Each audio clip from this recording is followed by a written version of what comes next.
Planeswalkers para mais um Guia Planar. Eu sou o Felipe. Eu sou o Nelson. E eu sou o Matheus. E esse é o episódio número 4, onde a gente vai falar sobre algumas regras obscuras e coisas que são um pouco complicadas e não óbvias para as pessoas que estão começando. Semana passada a gente tentou fazer uma introdução leve e esperamos que vocês tenham jogado um pouco, aprendido um pouco. E nessa aqui a gente vai fazer algumas regras mais obscuras e algumas coisas que é tipo uns gotchas de regras. É umas coisas que, se vocês gostam de regras e de tudo mais, vai ser um episódio bem interessante. Mas antes disso, a gente vai fazer o Crack a Pack como sempre. E vamos falar brevemente sobre a nova regra de Mulligan que vai entrar em batalha por Zendikar. E esse é um Crack a Pack meio interessante. É um booster de Loring em italiano. Mas vai ser legal isso, hein? Ma que? Questa pasta. Vamos ver tudo como é que é. As traduções divertidas que a gente vê em português. Vamos ver se italiano é tosco do mesmo jeito. Loring, Aliás, eu até vou botar aqui o site em que eu vou olhar as traduções, eu vou botar em italiano. Pois é. Loring tem bastante carta legal, né, cara? Loring tá cheio de coisa bacana. Vamos abrir o pacotinho aqui. Que abriu de forma bem Não foi legal essa. Dá pra ver os barulhinhos, tá bom. Olha, não, tem... olha só, conseguimos um token de um Xamano Elementale. Que a mão de quem? É um Xamã Elemental 3-1. Sei lá que porcaria que coloca esse bicho em jogo. Não faz 3-1? Coisa estranha. Pois é. Bom. E o token vem na frente ou tu puxou o último? Não, ele tava no meio, assim, eu só queria ver exatamente o que era antes. Bom, a nossa primeira comum, não sei se eu falo o nome em italiano e em português aqui, que dá pra traduzir. Diz o número que eu procuro aqui e a gente resolve. Maldito frame antigo, cara. É impossível de ler essa porra. Cadê aquele teu lupinha que você comprou? 181. É o acólito da da chama interior, alguma coisa assim. Bem por aí. Chama Flame Acolyte. Por aí. É acólito da chama interna. Acólito chama interna, na verdade. Quando o acólito chama interna entra em jogo, uma criatura da tua escolha, eu imagino. Uma criatura alvo recebe +2/+0 e habilidade... E haste. Ímpeto. Ímpeto. E rapita fino alta alle fine del turno. Como é que é o nome de haste em espanhol? Em italiano. Rapidita, uma coisa assim, sei lá. Rapidita, eu acho, né? Primeiro com acento. Só que é o acento ao contrário, sei lá como é que se fala isso. Eu acho que ela tem evocar, né? Que em italiano é apparire. Apareceu. Se tem alguém aqui que fala italiano, vai xingar muito a gente. Bom, mas evocar... Acho que vocês é descendente italiano, não? Não, eu sou alemão. E o Felipe é alemão e polonês. O Felipe é italiano. Sim, Van Maher e Stobien, é bem alemão, bem italiano. Stobien podia ser. Na verdade, Stobien é búlgaro. Nossa. Foi longe. Bom, evocar, pra quem não sabe, no caso aqui, evocar é uma vermelha. Tu pode conjurar essa mágica pagando o custo de evocar.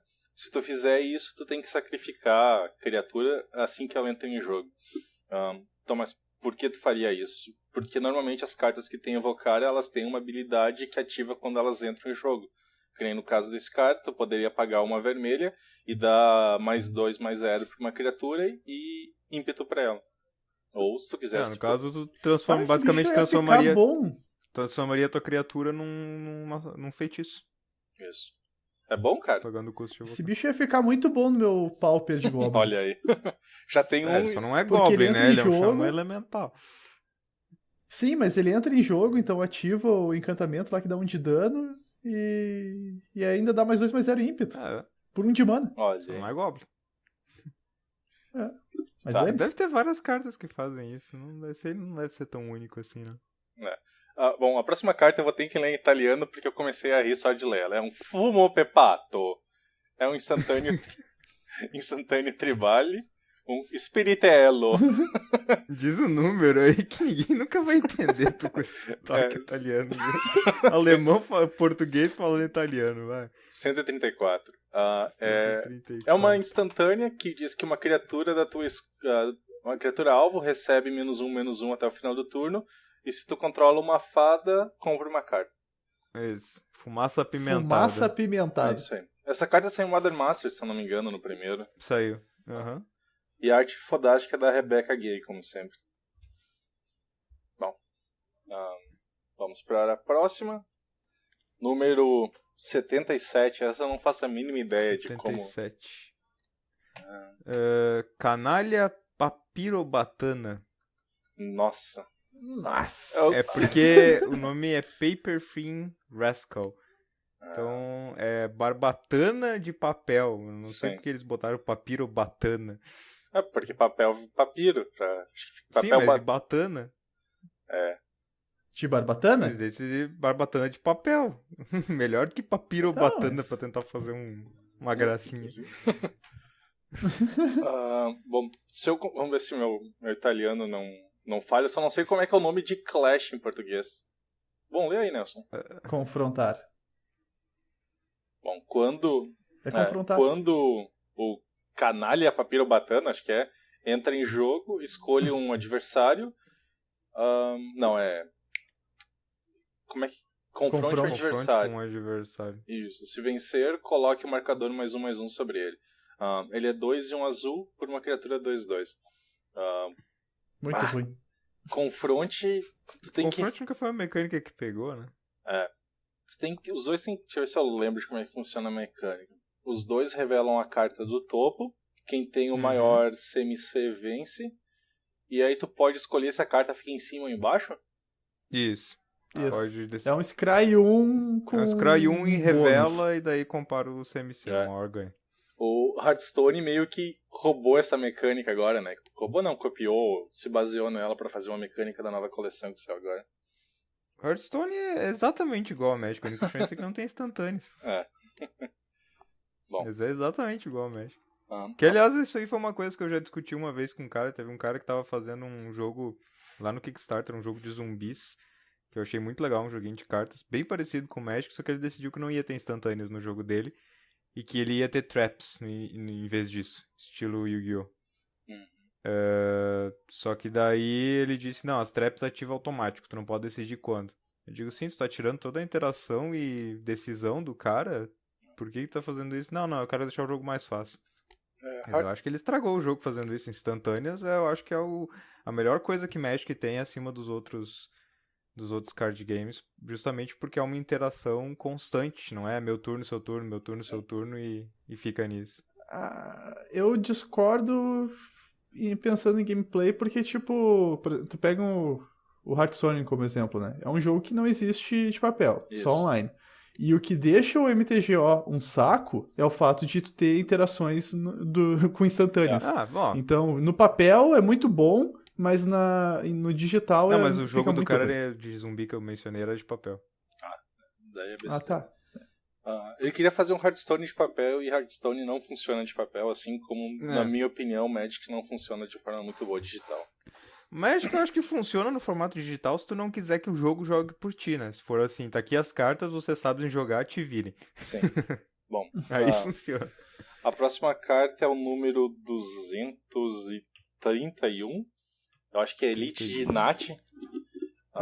É um guerreiro elfo. É uma 4/2 por 4 verdes. 4 incolores e uma verde. Ou seja, bem fraquinho. Se eu não me engano, ele tem todas as criaturas que podem bloquear ele o fazem. Olha meu italiano. Ainda bem que Magic é fácil de ler em qualquer língua, né? Tudo padronizado. Quando ele entra em jogo... agora esqueci na mão. Confronta o oponente. Confrontar. Isso. Se vencer, mesma coisa, coloque o marcador +1/+1 nele. Ou seja, uma 5/3 por 5 na melhor das hipóteses. Ruinzinha. Não rola. Embora, na verdade, é uma carta pra forçar a matança de criatura do adversário, né? Porque ela tem que ser bloqueada por todo mundo. Mas 5 de mana é complicado. É comum, né? Sim. O quê? 258. É um Sync-roll é comum. Não, isso não existe mais. É uma aberração da natureza. 2,50. Eu gosto dessa carta. Ela já quase entrou em vários decks meus. Tá, qual é o nome? É o extrato. Não, diz aí, então, o bom italiano? Sei lá. Extrato da luva da lua. Nossa. Não, extrato de luva Mas lua. eu me recuso, isso não existe em português, isso não Nossa. funciona. Luva da lua. O nome é Essenza de Digitali Selenica. É tipo silicone digital, sei lá. Digitale? Como assim? Sério? Luva é digitale? Acho que sim. É um artefato por 3 incolores e tem sacrifica esse artefato, faz um choque. 2 de dano na criatura do jogador alvo. Bom, 3 de dano. É a mesma coisa que aquele Mir, só que o Mir é bem melhor. É uma remoção incolor, 2 de dano é interessante. Matava o 4-2 que o cara pagou 5 de mana, por exemplo.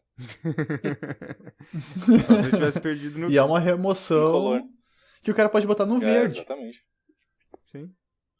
Mas ainda o Mir é melhor, porque o Mir é 2 de mana e é uma criaturinha 1/1 que tem basicamente o mesmo efeito. Deixa eu ver. Agora, cara, ver os números nas cartas vermelhas é um negócio complicado, cara. 156. Usa óculos? Eu tô com meus 150 o quê? óculos. 156. Seis. Papão alguma coisa. É, um Bogart. Caça Sylphid. Caça Sifid. Caça fada, né? Eu acho Sylphid. que Sifid... É. Sifid é Sprite, que eles traduziram. Ele é uma 1/2 por um incolor e um vermelho. Enquanto você controlar uma fada, ele tem +1/+1 e voar? Porra, que Ele bom, fica cara. mais forte quando tem fadinhas por perto. Pô, mas é uma... Se tu tiver uma fada, é uma 2/3 voar por 2, cara. Bom e limitado, hein? É. Todas essas cartas que geralmente tem uma condição, elas são muito boas. Teve aquele ciclo de se você controlar uma permanente com uma cor aliada, que teve agora Em há pouco M15. tempo atrás. Foi muito forte. Muito bom. A próxima carta, número 45, acho que é a vista do Triclope. Visão Triclope. Visão triclópica. Isso aí. Triclope. É um encantamento aura, por um incolor e um branco. Ele tem lampejo, encantar criatura. E aí, merda é Matheus? isso? Não! É bem simples, cara. É bem simples. Vamos ver se tu consegue identificar. Não, é porque, sabe o que eu acho engraçado? É porque em italiano quando ele entra em jogo, aí tem assim, ó, step, maiúsculo, é PA. Stap, sei lá. Desvira a Nossa, criatura. stap, pá, só que é engraçado o jeito que tá a grafia em italiano. Sim, é STAP, tudo maiúsculo, aí PA minúsculo, tudo junto, sem nenhum espaço entre as letras. É muito estranho, né? E a criatura tem +1/+1 e vigilância? Isso. Pô, bom, cara. Cautela. Bom. Tá interessante, em 2 de mana pra +1/+1 e vigilância e desvirar a criatura, dá pra pegar alguém de surpresa. Sim. Com lampejo. Muito, muito legal essa cartinha, um combat trick genial. Sim. Bom, a próxima, número 132. Nightshade Stinger. Nem ideia como é que é isso aqui, mas é uma... Aguilhoador de penumbra. É uma fada ladino, por um preto, é uma 1/1 com voar, e ela não pode bloquear. 1/1 por 1, mesmo com fly, não vale a pena jogar em ilimitado, eu acho. Tem porquê. Não, mas era fadas, né? Tinha que ter muitas. E era preta, né? É. Que é um voar sem drawback nada no preto. negativo. A próxima é 1/63. Fault Grinder. Como é que traduziram isso? Moedor de terra. Moedor de terra. É uma criatura elemental, uma 4/4 por 6 incolores e um vermelho, com atropelar. Né? Uhum. Quando ela entra em jogo, destrói o terreno alvo. E ela tem Isso. evocar. Por 4 incolores e um vermelho. Ou seja, achei legal essa cartinha, o flavor dela é bem legal e a imagem é muito bonita também. Só que é uma carta, só que é ruim. Muito... mas o flavor é bom. 5 de mana pra... Se fosse 4, evocar até podia ver jogo, mas 5 é muito. E se fosse Não é pra ver 3... jogo, pô. Destruição de land não é pra ver jogo. eu estou dizendo que o flavor é legal. Não disse que é pra jogar com isso. Não é ninguém pra jogar com destruição de terreno. Isso é uma aberração da natureza. Agora é número 62. O... sei lá... Esse é legal. Trapaça das Trapaça Fadas? férica. Isso. Um incolor e 2 azuis por uma instantânea tribal fada. E é basicamente anule a mágica alvo que não seja de fadas. E se ela fosse ser anulada, exile ela ao invés de colocar no cemitério. Então Perfeitamente. é um dissipar que só funciona para não fadas. Mas ele em si é fada, né? Então Sim. Tribal é sempre legal. Bom, muito bom. Deckzinho de fadas eu acho que jogou. Deck de fadas não jogou, estuprou. Tanto que boa parte da lista banida Tanto que baniram Bitter Blossom. Começou por causa dele. 241. Bom. Bem simples. Como é que é o nome dele? Elfo Flagelo de Vilarejo. Nossa. Ele é uma criatura elfo 1/1 por um color e um verde, e ela tem proteção contra goblins. Isso aí. Bom, isso aí. Essas foram nossas comuns. Nada que eu acho que jogou em Construído uma época. Talvez alguma dessas fadas tenha jogado. As fadas, provavelmente, que no deck de fadas você precisava de muitas. Agora, pelo menos o Counter deve ter jogado. Agora para as incomuns. Supremacia em Batalha, imagino que seja o número 5. 5? Battle Mastery. Maestria na batalha. Maestria de batalha. Isso. É o encantamento Aura, por 2 incolores e 1 branca. Tem encantar a criatura, e a criatura atacada tem golpe duplo. Não vale a pena, 3 de mana pra te colocar uma Aura é muito arriscado. O cara pode matar a criatura em resposta. Auras tem que... E 3 de mana por golpe duplo também é muito caro. Auras, só pode jogar Aura se o efeito dela for muito bom. Não. A próxima carta, número 125. Marshflitter. Esvoaçadora do Pântano. É uma criatura 1/1 com voar, é uma fada ladina? Não. Rogue. Farabuto. Por 3 incolores e 1 preta. Tem voar, obviamente. E quando ela entra em jogo, coloque em jogo 2 fichas de Goblin Ladino 1/1. E sacrifica um Goblin, ela vira uma criatura com poder e resistência base 3/3 até o final do turno. Isso aí. Não. É muito caro. Eu acho divertido. Não sei. 4 de mana por 3 criaturas. Mas 3 de poder só acho meio ruim. Sendo que um deles sendo que só um tem. Não, pô, tem tu só vai atacar com a fadinha. O resto. Olha, a próxima, uma carta relevante, que eu esqueci o nome dela, não sei como. É 114.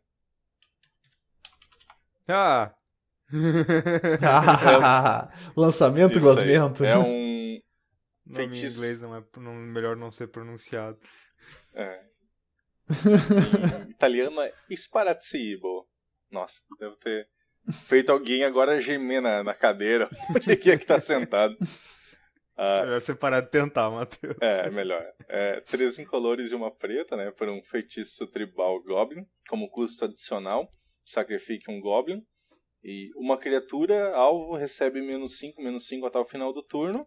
E o lançamento gosmento causa 5 pontos de dano ao controlador daquela criatura. Muito bom em deck de Goblin. Essa porra. Muito bom em Puta deck que de pariu. Goblin. Tu sacrifica Muito um Goblin, roubado. que tu vai ter milhões. E mata uma criatura do cara, provavelmente, e dá 5 pontos de dano nele. Praticamente 10 Mata de um dano. Tassigur. 4 de mana, velho. Tá louco. Bom, Mata Tassigur, mata Siege Mata qualquer Rhino. coisa essa porra. E ainda é tribal, né? sim. Pra tu pegar de volta depois. Com renascimento papão e tudo. Bom, e será que a gente vai conseguir repetir a façanha de abrir um Batter School? Tem muita cara legal nesse set, né? Os Planeswalkers originais são daqui. Tem Capturar Achei que eu tava pensando Pensamento. Better School em Lorwyn.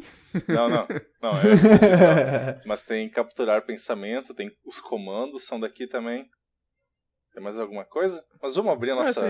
Se não for uma rara de 50 centavos, tá valendo. Eu acho que vai ser a vermelha. Ih, É uma bosta.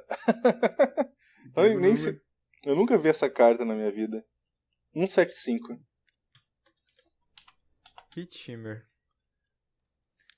Vixe, isso. Cintilação do calor. Puta, Coloca- token dessa cópia tava creature. Nossa. Copia coloca É o primo pobre do Twin. bem pobre. 2 incolores e uma vermelha por um feitiço que coloca em jogo uma ficha que é uma cópia de uma criatura da criatura alvo. Ela tem ímpeto e no final do turno sacrifica essa permanente. Ou seja, Exila, essa permanente. exila? Exila. Remove dal gioco. Questo remove do permanente. Bom, É o se eu- primo pobre do Twin. se eu fosse pegar uma carta, lançamento Gosmento e forçar Goblins no draft. Olha, ou Eu não aquele... sei, eu até jogaria com essa Hitchheimer 3 de mana por copiar qualquer criatura em jogo, pode ser até do oponente. Interessante. Não tinha criatura forte no formato. Não, como não? Mas não tinha solo ruim no standard da época, né? Tinha vigor, Felipe. Oh, é. Ah, Copiar o vigor do adversário é divertido. O ruim é que ele também continua com vigor, né? Então não adianta nada, né? Tu vai atacar. Melhor que nada, cara. Pensamento positivo. Tu Tu copia tá jogando contra um vigor, todo pensamento positivo. É importante. tu copia o vigor do cara. Hahaha, agora eu te ataco com todas essas minhas criaturas. Tu vai bloquear, elas vão ficar gigantes. E aí, tá bom, eu também tenho vigor. Eu também bloqueei tuas criaturas e as minhas também vão ficar gigantes, cara. Bom, acho que a melhor carta foi o Elemental ainda. O Elemental 3-1, que eu não faço a mínima ideia de onde esse token vai ser usado. Mas bom, Pois é, token de elemental. 3-1 ainda. Muito Bem estranho. que Lorwyn tinha um tribal de elemental, né? Tinha. Sim, vermelho tinha tanto goblins quanto É que era elementais. geralmente 2 cores, né? Tipo, preto e verde eram elfos, preto e vermelho eram goblins, vermelho Acho que e azul. elemental era só vermelho. Eu acho que era vermelho e azul. É. Ah. Não, agora não sei. Também não. De azul e branco era Merfolk, branco e... Branco era Kit King era só branco. Tá, mas era de Lorien? Não era, não? E Eu sei que preto tinha elfo, fada e goblin. Não, tem uns Kitkin verde também, mas tem os Trifolk. Cheio de coisa, É. sei lá. Era só tribal no formato. Trifolk era muito pouco splash pra preto de Trifolk. Pois é. Quase tudo era preto. Trifolk é... Ah, não é isso, é preto. Os elementais são pretos também. É vermelho e preto. Não sei. Olha pelas criaturas lendárias. Tu tem o gigante, que é branco e vermelho. Tu tem o Doran, que é o Ent, né? Que é branco, preto e verde. Aí tu tem o Gadok Isso. Pig, que é muito roubado, que é branco e verde. Aí tu tem o Elemental, que é Vuburgo, que é das 5 cores. Aí tu tem o Elfo, que é preto e verde. O Tritão, que é azul e branco. O Goblin, que é preto e vermelho. E a Fada, que é azul e preto. Ah, e é verdade, porque o terreno do elemental ele gerava mana de qualquer cor, só que só podia ser usado pra castar É isso aí. elemental. Acho que tinha um terreno para cada tribo. Isso. Então, antes da gente ir pro nosso assunto principal, vamos falar brevemente sobre a questão do Mulligan, que mudou a regra. Para quem não sabe, durante o último Pro Tour que teve, o Wizards testou uma regra nova de Mulligan e decidiu aplicar ela. Ou seja, agora a partir do pré-lançamento de Batalha por Zendikar, essa nova regra de Mulligan começa a valer. Bom, Não esqueçam que é só a partir do pré-lançamento. Por Isso. enquanto ainda não. Como é que era a regra antiga? Tu comprava uma mão de 7 cartas, se tu não gostasse dela, tu podia muligar, ou seja, tu embaralhava aquelas cartas e comprava uma a menos, no caso 6. Aí tu podia repetir esse processo, comprar 5, 4, 3, 2, 1... Até chegar em 0. Isso. Com 0 tu era obrigado a ficar. Tu não podia ficar fazendo isso infinitamente. Comprando 0 infinitamente. Bom, a regra mudou agora. A única coisa, o básico continuou mesmo. A questão é que agora sim, antes do jogo começar, antes do primeiro jogador começar o turno dele, todos os jogadores que muligaram apenas muligaram uma ou mais vezes, usam evidência 1, que é tu olha a carta do topo do baralho e decide se ela continua em cima ou vai para baixo. E muito importante, tá? Não é tu não pode usar, se tu ligar para 5, tu não pode usar a evidência 2, ou tu não pode usar a evidência 1 e depois usar a evidência 1 de novo. Muligou, scry 1, evidência 1, ponto. Isso. E se tu usou, se tu muligou e teu oponente muligou, os dois têm direito a fazer o scry. Mesmo que tu tenha ido a 5 e teu oponente a 6, os dois têm direito para usar a evidência 1. Muita gente tem entendido isso de forma meio confusa, mas a regra bem básica é simples. Muligou, faz scry 1. Tá? Mas tu só faz o scry depois que tu decidir ficar com a mão, tá? Tu não pega 6 cartas e aí tu olha a carta do topo e decide se tu vai ficar ou não. É depois que tu decide ficar. O momento que o scry é feito é... Depois que todo mundo disse que vai ficar com a mão. Isso. É isso aí. Então confirmou que vai ficar com a mão. Não tem 7 cartas na tua mão, dá scry 1. Bom, outra coisa também breve, as cartas... Começou a ser alguns spoilers de Batalha por Zendikar, mas a gente vai falar sobre isso no próximo episódio, que já vai ter saído alguma coisa também sobre Batalha Zendikar no PAX East, que vai ter esse final de semana. Então, provavelmente vai ter alguma coisa mais bacana pra conversar. Mas o negócio tá parecendo bom. Tá As parecendo legal. estão sendo bem divertidas. Bom. Só um comentário sobre o Scry. O novo Mulligan com o Scry. Eu não gosto muito da ideia, porque quem ficar na compra vai ter muita vantagem. Não. É que justamente o que eles queriam... Ele tem se o pessoal tiver afim, eu não sei se a Wizard traduz os artigos para o português, acho que traduz. Mas saiu um artigo da Wizard esses dias falando sobre essas regras, e ele falou que nós testamos internamente vários tipos de regras diferentes, porque a intenção nossa era o seguinte: às vezes um cara pega uma mão de 7 cartas e fica automático porque a mão é muito boa, e o outro cara vai mulligan para 6, mulligan para 5, mulligan para 4, e ele não faz nada durante o jogo inteiro. Então o cara acabava ganhando o jogo simplesmente rolando o dado ou jogando a moedinha para ver quem começa.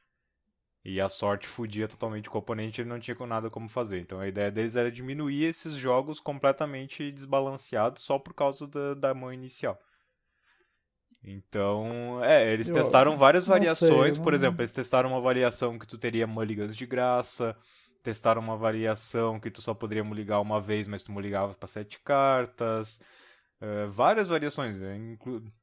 Dei uma olhada no artigo da Wizards, que é bem interessante as variações que eles testaram, e ele coloca assim quais são os pontos positivos e os pontos negativos. E eles decidiram que assim, qualquer coisa que tu desse muito poder pra mulligar, por exemplo, o cara tem uma mulligada de graça, ou vai mulligar várias vezes teve um teste que eles tentaram, tu mulliga de 7 para 6 e daí para 6 de novo, daí 5, 5, 4, 4. Eles se tocaram que isso aí tava dando muito poder pra decks de combo, por exemplo. Porque o cara ia ligar loucamente. É de grátis mesmo. Sim. Até vir uma mão muito boa. E eles acharam que esse era o mínimo que eles poderiam dar pro Mulligan, que não afetaria muito os decks de combo. E daria um pouquinho de chance a mais pro cara que teve que mulligar. Então a ideia é não dar mais poder pro cara... pro cara querer mulligar. Mesmo que ele tenha uma mão boa, ele sabe que vai ter um monte de mulligan. Ele poderia mulligar um monte de vezes só pra conseguir a mão perfeita, então não dá esse poder pro cara. Mas ainda assim, se tu mulligou, dá um pouquinho de poder pra ti, pra não ficar tão desbalanceado o jogo. Foi o melhor que eles conseguiram pensar. Eu acho que realmente não tem muitas formas de tu resolver esse problema, não. Acho que foi uma fórmula bem simples até. Mas por que tu acha que dá muita fica muito forte pra quem começa comprando, Felipe. Porque tu vai ter... Pensa assim, eu tô no draw, eu já tenho a vantagem de comprar uma carta extra. E ainda eu vou poder escolher o que eu vou comprar. Então eu vou ter uma... Tipo, quem sai jogando tem a vantagem. Tu já sai pior, porque tu já sai ligado. Tu já sai com 6 cartas na mão. Então tu vai poder escolher a tua compra, justamente porque tu tem uma carta a menos. Isso. Mas imagina que os dois me ligaram. Tá. Mas daí é aquele negócio, o Magic é um jogo de turnos, é o meu turno, o teu turno. O primeiro que compra sempre sai em vantagem, é por isso que o que começa primeiro, baixa a lente dele primeiro e começa jogando primeiro. Não é como se, por exemplo, tem alguns card games que são intercalados, cada um vai, eu baixo uma criatura, tu baixa uma criatura, eu baixo uma criatura, tu baixa outra criatura. Como o Magic não tem essa intercalação, tu tem que dar uma desvantagem e uma vantagem pra quem não começa primeiro. Então a desvantagem é que tu não compra uma carta, mas tu pode começar jogando primeiro. O outro cara vai comprar uma carta, ele vai ter uma carta a mais que tu. Já é essa... Não sei, eu não consigo ver assim, porque, tipo, em formatos como o Legacy, tu sair jogando na frente é evidentemente vantagem. Mas em formatos como Standard ou como Modern, não é tanta vantagem assim tu sair jogando. Então, às vezes sair no draw é melhor do que tu sair no às play. Vezes, então, com certeza, tem decks que gostariam de fazer isso, mas depende do deck. Por exemplo, o deck de controle não vai querer sair no draw, porque ele quer ter mais lands que o adversário primeiro. E tu tem que pensar assim, ó, nem sempre o Scry vai dar vantagem. Se a carta do topo era uma carta que ele queria, é como se o Scry não funcionasse. Então, digamos que vai ser melhor pra ele 50% das vezes. Então não é, porque se não é a do topo é boa, grande. ele vai manter no topo, não mudou nada. Isso. Se a do topo é ruim, ele botar pra baixo, ele tá na aleatoriedade de novo. Não, eu não acho que vai fazer tanta diferença assim. E eu acho que se fizer muito esses decks de combo ficarem muito fortes, eles vão voltar atrás, mas eu acho que não. Eu tô bem animado com essa regra, como alguém que sofre muito de azar e perde de diversos jogos. Fica com 3 cartas, pega uma mão de 6, tem 3 terrenos, se tu não compra o quarto até o final do jogo, é ruim quando tu joga num baralho que quer ver terrenos. E é planejado pra isso. A gente podia, de repente, tanto nós como os ouvintes aí, testem isso nos seus grupos casuais, vão testando. E vão vendo como é que vocês se sentem com essa nova regra. Óbvio, em torneio vocês não vão poder usar ainda, mas em casa, no casual, vão testando e ver como é que é. Bom, vamos ao assunto principal, eu acho, pra gente tocar elas. A primeira regra, assim, que a gente tava listando, assim, entre várias delas para pensar alguma coisa, são cartas como Agulha Medular ou Mago Interferidor. Agulha Medular é o seguinte: quando ela entra no campo de batalha, nomeia um card, e as habilidades ativadas de fontes com um nome escolhido não podem ser ativadas a menos que sejam habilidades de mana. A outra carta, que é o Mago Interferidor, ele tem: quando ele entra em jogo, nomeie um card que não seja um terreno, e o card nomeado não pode ser jogado. Muita gente, quando joga com essas cartas, eles fazem o seguinte: Agulha Medular, Terras Ermas, antes mesmo da carta entrar em jogo. O incorreto é, por exemplo, assim: espera a Agulha Medular entrar em jogo, teu oponente pode anular ela se ele quiser, mas depois que ela entrou em jogo, aí que tu nomeia a carta. E quando tu nomear ela, o teu oponente não pode responder a mais. Esse tipo de coisa é bem fácil, assim, porque criaturas, artefatos, encantamentos permanentes que não sejam auras, eles não têm alvo. Então, ele só vai ter um alvo a partir do momento que ele tiver uma habilidade que seja ativada, na verdade, desencadeada quando ela entrar em jogo. E esses caras não têm habilidades desencadeadas, tá? É bom notar. Elas não dizem quando, dizem conforme. Sim. Sempre que eu falo, Magic é um jogo interessante porque as palavras funcionam muito bem. Se fosse quando, aí seria uma habilidade desencadeada, como o Felipe falou, e poderia ser respondido. Mas como eles dizem conforme, é uma habilidade estática da carta. Então não consegue responder a isso. Então... e na maioria das vezes isso não vai... Tu jogar a carta e dizer qual a carta já que tu vai cancelar não vai fazer grandes diferenças, mas se tu tá querendo jogar um negócio um pouquinho mais competitivo, pode fazer diferença no sentido de que tu tá dando informação pro adversário antes do que ele precisa saber. É isso aí. Então, por exemplo, tu e pode no Magic, querer... informação é muito importante. Pode querer jogar a carta e daí o adversário vai ficar naquela, será que eu vou cancelar essa mágica aí? Ou será que ele vai errar a carta que ele vai nomear e a carta e vai acabar não me interferindo muito? Então, se tu já joga a carta nomeando, o adversário já sabe, ele nomeou essa aqui. Essa aqui eu nem tenho na mão, pode deixar entrar essa porcaria que não vai me afetar em nada. Entendeu? E aí ele nem pensa em gastar a carta de cancelar mágica, por exemplo, que ele tem na mão. Então, mais no sentido de não dar informação pro adversário. Uma situação importante disso, por exemplo, uma vez eu baixei a agulha medular e o meu oponente tinha 2 deltas poluídos em jogo. No jogo anterior eu tinha nomeado Terras Ermas, né, porque meu deck é baseado em terrenos e Terras Ermas ferra bastante com ele. E aí ele, tá bom, entra. Aí eu, tá bom, delta poluído. E aí ele não comprou mais land pro resto do jogo, tá ligado? Porque ele tava com as duas pois só. Se ele tivesse jogado a carta na mesma hora dito o nome, o cara já ia quebrar os terrenos dele. Isso. Em resposta a ter jogado a agulha medular, pra impedir que ele fizesse isso. Como disse o Felipe, informação é muito importante em Magic. É bom tomar bastante cuidado quanto a isso. Vamos pro próximo? Então a próxima que a gente tinha pensado é... Quando tu encanta por exemplo, joga um encantamento, uma aura, encantando uma criatura numa carta que nem sempre é uma criatura. Por exemplo, você tem artefatos que você paga um mana e ele vira uma criatura, você tem terreno, como Caverna Mutável, que você paga um mana e ele vira uma criatura até o final do turno, ou até alguma condição qualquer. E daí você tornou aquela permanente que não era uma criatura em uma criatura e encantou ela com uma aura. O que acontece quando ela deixar de ser uma criatura? Bem simples, se a aura não pode mais encantar aquela permanente, ela cai da permanente, e auras não podem sobreviver sem a permanente, então ela é descartada. Isso. É a mesma coisa com o equipamento, né? Só que o equipamento só vai ser desequipado, não vai ser certificado. O equipamento pode sobreviver sem estar equipado a uma criatura, a aura não.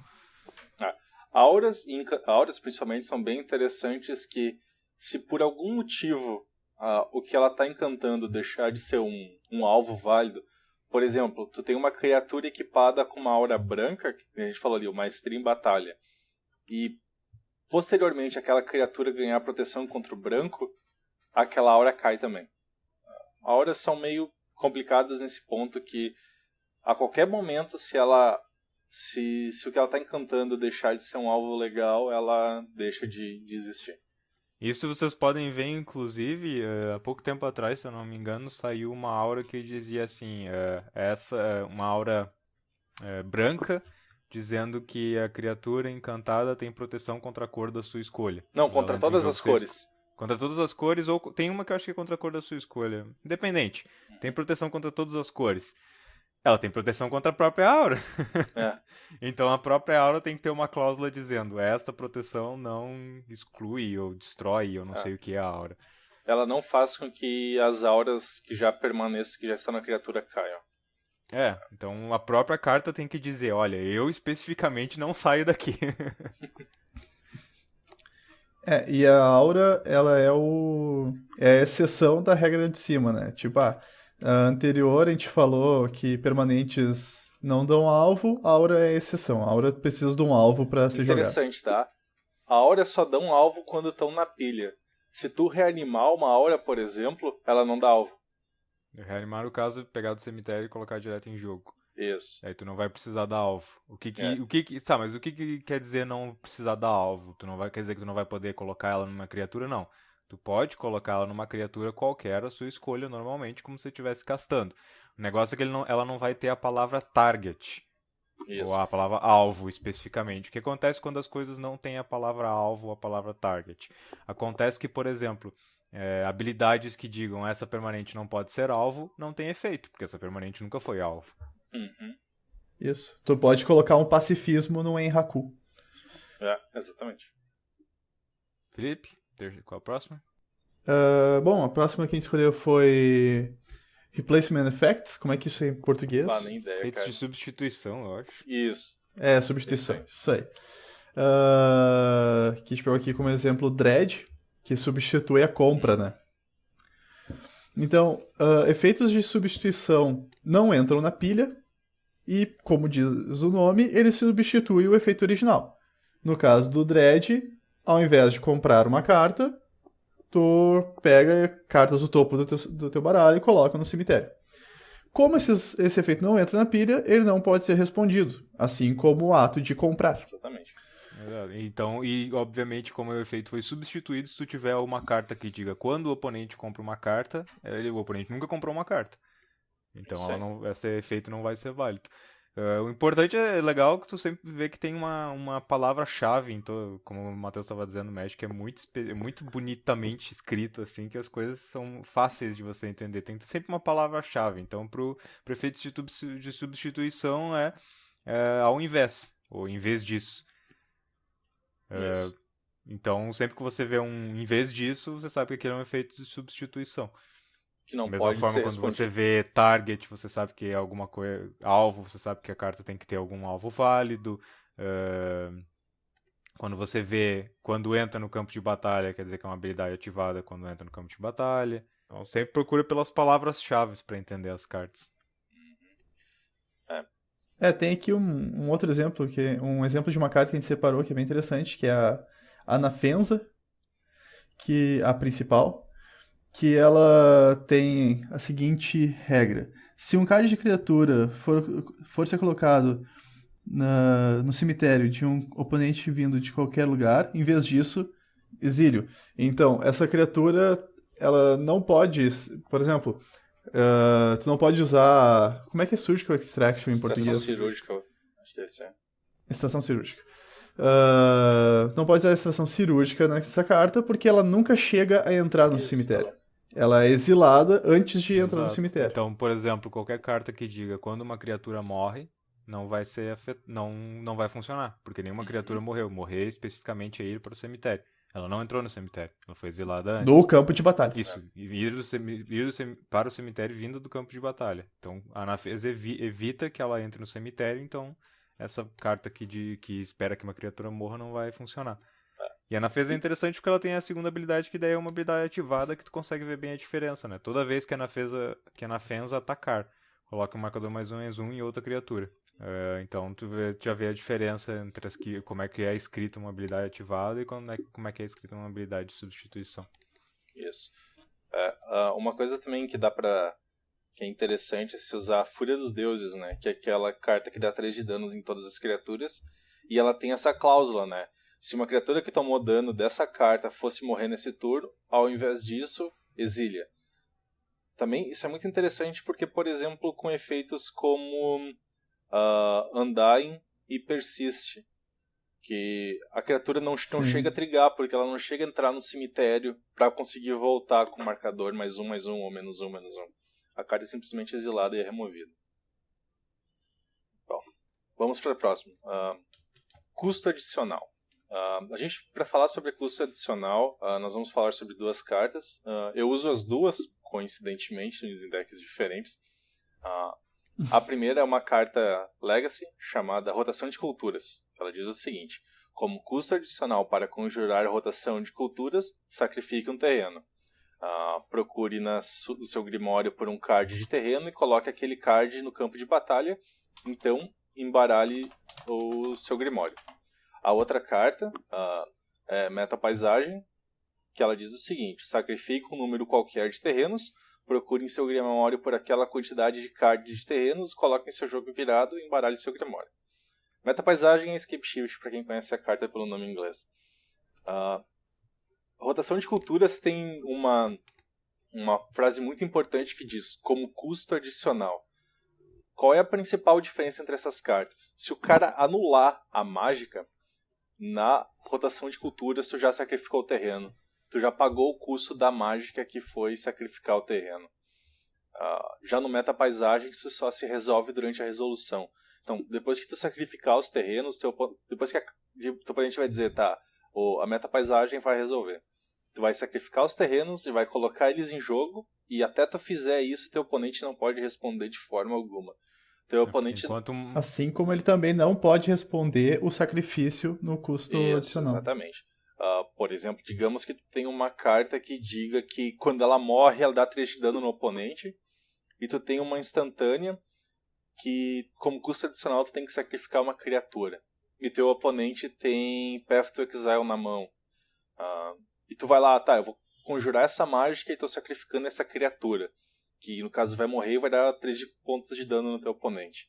Teu oponente não pode dizer, por exemplo, em resposta eu vou dar Path to Exile nessa tua criatura e eu vou exilar ela. Ele não pode fazer isso. Porque é uma das partes que é menos falada em Magic, porque no jogo casual é muito difícil disso de acontecer alguma coisa pra dar problema, né, isso aí. Mas me corrija se eu estiver errado, a ordem pra você fazer uma mágica você anuncia que está jogando essa mágica, você coloca ela na pilha, você paga pelo custo. Não, o custo é a última coisa. Sim. Custo é a última coisa. Então tu tem que escolher os alvos, tu tem que escolher os modos, tu tem que escolher um monte de coisa antes. O custo é a última coisa que tu faz. Tô cortando as partes que não são importantes, por exemplo, no momento, né? Sim. Mas eu digo, você coloca ela na pilha, aí você faz as decisões que precisam ser feitas quando a carta está na pilha, e daí você paga o custo dela. No caso, por exemplo, da rotação de culturas, o custo inclui sacrificar um terreno. Ou, no outro exemplo que o Matheus estava dando, sacrificar uma criatura. Então, em todo esse momento que você está fazendo isso, a prioridade está contigo. Em nenhum momento a prioridade passa. Então, o oponente não tem como fazer nada enquanto você está fazendo isso. Depois que você pagou a sua carta, aí sim, a prioridade passa... Na verdade, tu concede a prioridade. Se tu decidir passar oponente, a prioridade, né? Se tu decidir, eu não vou castar mais nada, aí a prioridade passa pro oponente. Porque é sempre a prioridade fica... Você pode dizer, não, a prioridade fica comigo que eu vou responder a minha própria carta. E eu jogo outra. Então, tu tem que dizer, eu castei só essa aqui. Tem alguma resposta? Não tenho. Então agora eu vou resolver a minha carta. No caso, vocês já viram que quando eu vou resolver minha carta, eu já sacrifiquei meu terreno, já foi. No caso da meta-paisagem, não. No caso da meta-paisagem, quando ele resolver, daí sim que ele vai começar a sacrificar. É isso aí. É que num jogo, por exemplo, vocês vão ver, até os prós aí, se vocês assistirem os vídeos deles no YouTube, o cara vira as manas e joga a mágica, né? Ao contrário, a ordem, porque parece mais intuitivo, né? Primeiro tu paga pela mágica pra depois ter direito de jogar ela. É o que é mais intuitivo. E na grande, ridícula maioria das vezes não vai fazer a mínima diferença se tu pagou os mana antes ou depois. É casos muito específicos talvez tu tenha que saber, mas é bom saber que é assim. Pelo menos tu tá ligado, se alguma coisa acontecer, tu pode pelo menos chamar o juiz pra dizer, olha, eu acho que tem uma coisa errada acontecendo aqui. É que tu pode gerar a mana antes de jogar a mágica, né? E é isso que tu tá fazendo quando primeiro tu gera mana e depois... Na verdade, o que tu estaria fazendo eu floato essa mana pra depois jogar a mágica, mas tu não está pagando aquela mágica ainda, né? Tu tá floatando a mana tá lá. Aí eu jogo a mágica, escolho os alvos, agora eu vou pagar por ela gastando o mana que eu floatei. Isso aí. Próximo, então, um dos meus conjuntos de cartas favoritos. Nós vamos falar de que uma das últimas modificações que eles fizeram no jeito de escrever as cartas, que foi poder e resistência básicos. Fantástica essa alteração. Que antes, o que dizia, por exemplo? Você tem cartas, por exemplo, como crescimento desenfreado, que diz, a criatura alvo ganha +3/+3 até o final do turno. E daí você tinha outras cartas que dizia, a criatura alvo vira uma criatura, por exemplo, 3/3. E daí, qual é a diferença? Então eles achavam que estava um pouco confuso esse negócio, as pessoas não estavam entendendo direito. Então eles decidiram, olha, tá bem escrito aqui, ó. Por exemplo, com uma das últimas que lançaram, que tá vendo muito jogo, Vivificar Artefato, uma aura que encanta um artefato, o artefato encantado vira uma criatura 5/5 de poder e resistência básicos. Então é bem claro, não importa qual é o poder e a resistência que a criatura tem antes, se ela for uma criatura, ela vai se tornar uma criatura com poder de resistência básico 5/5. Por que básicos? Porque daí quer dizer que outras cartas podem aumentar aquele poder depois. Não só depois. Vamos pegar depois ou antes, né, no caso. Isso. Por exemplo, mas se não for uma criatura, não, né? Mas...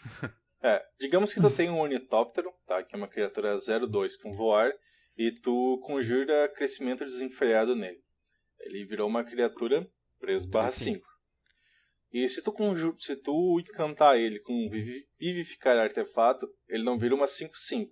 O efeito do crescimento desenfreado continua valendo, ou seja, ela é uma 5/5 mais o crescimento desenfreado, ou seja, uma 8/8. Porque a ideia é que, como o poder e resistência básico do Ornitóptero foi modificado, ele deixou de ser 0/2. Ele passou a ser 5/5. E daí o crescimento desenfreado entra por cima. É que o Magic tem outra coisa que também acontece muito raramente, você precisar saber sobre isso, que é as camadas, que eles chamam. Nem queira que a gente explique sobre isso, porque duvido que algum de nós tenha conhecimento para falar sobre todas as 8 camadas de Magic. Mas o básico é que é o seguinte, tem coisas que acontecem em camadas inferiores e camadas superiores. Imagina como camadas geológicas de terra, alguma coisa assim. Então a camada mais baixa é o que está escrito na carta, 100% que está escrito na carta. Por cima você vai ter efeitos que, por exemplo, como vivificar artefato, modificam a carta permanentemente. Ou enquanto o efeito está em jogo, obviamente, né? E por cima desse você vai ter efeitos que afetam a criatura de forma rápida, como o crescimento desenfreado que só afeta até o final do turno. Então um efeito que está num nível que eles têm que seguir os que estão no nível mais baixo até o nível mais alto, eles seguem essa ordem de em que ordem são aplicados em cima da criatura, digamos assim. Então mesmo que eles sejam jogados em momentos diferentes, eles vão sempre seguir essas camadas de aplicação em cima de uma criatura.